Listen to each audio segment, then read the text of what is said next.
Good morning बच्चों। आज हम गणित में पढ़ेंगे त्रिभुजों का वर्गीकरण। ठीक है जी।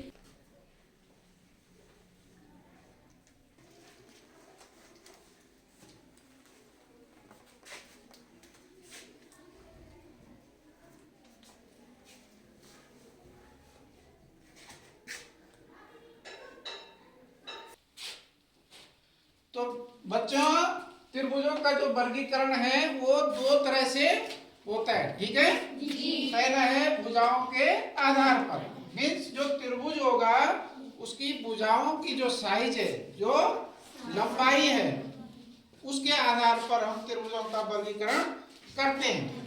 ठीक है जी। तो त्रिभुज, सबसे पहले तो त्रिभुज किसको कहते हैं? तीन भुजाओं से घिरी हुई बंद आकृति। ठीक है, तीन भुजाओं से बनी हुई बंद आकृति, उसे क्या कहते हैं? त्रिभुज। ठीक है। अब इसमें देखो समबाहु त्रिभुज, उसी के नाम से पता चल रहा है कि उसकी तीनों भुजाएं क्या हैं? बराबर होंगी। सम मीन्स बराबर, बाहु मीन्स भुजाएं।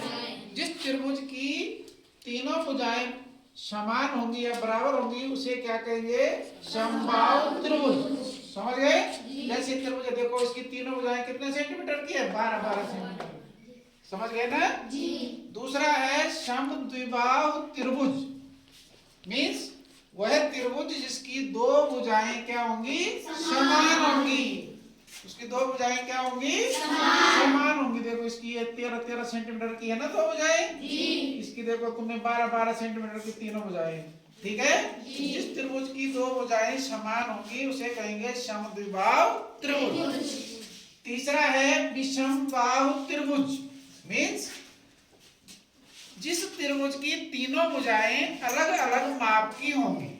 समझ गए?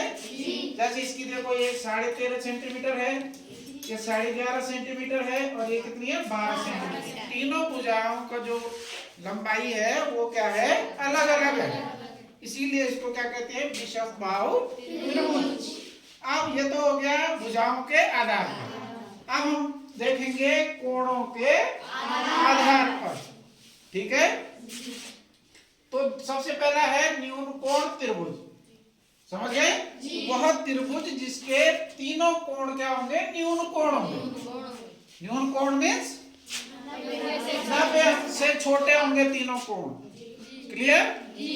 अगला है समकोण त्रिभुज। तो समकोण त्रिभुज मीन्स जिस त्रिभुज का एक कोण क्या होगा? समकोण होगा। समकोण मीन्स कितने अंश का होगा? 90 अंश का। तो उसे हम क्या कहेंगे? समकोण त्रिभुज। तीसरा त्रिभुज है हमारा अधिक कोण त्रिभुज। वह त्रिभुज जिसका एक कोण क्या होगा? अधिक कोण होगा। अधिक कोण मीन्स 90 अंश से बड़ा और 180 अंश से छोटा उसका एक कोण होना चाहिए, तो उसे क्या कहेंगे? अधिक कोण त्रिभुज। क्लियर हो गया इसका जी। तो भुजाओं के आधार पे भी 3 त्रिभुज बन गए और कोणों के आधार पे भी 3 त्रिभुज बन गए। समझ गए सभी बच्चे? ठीक है, थैंक यू।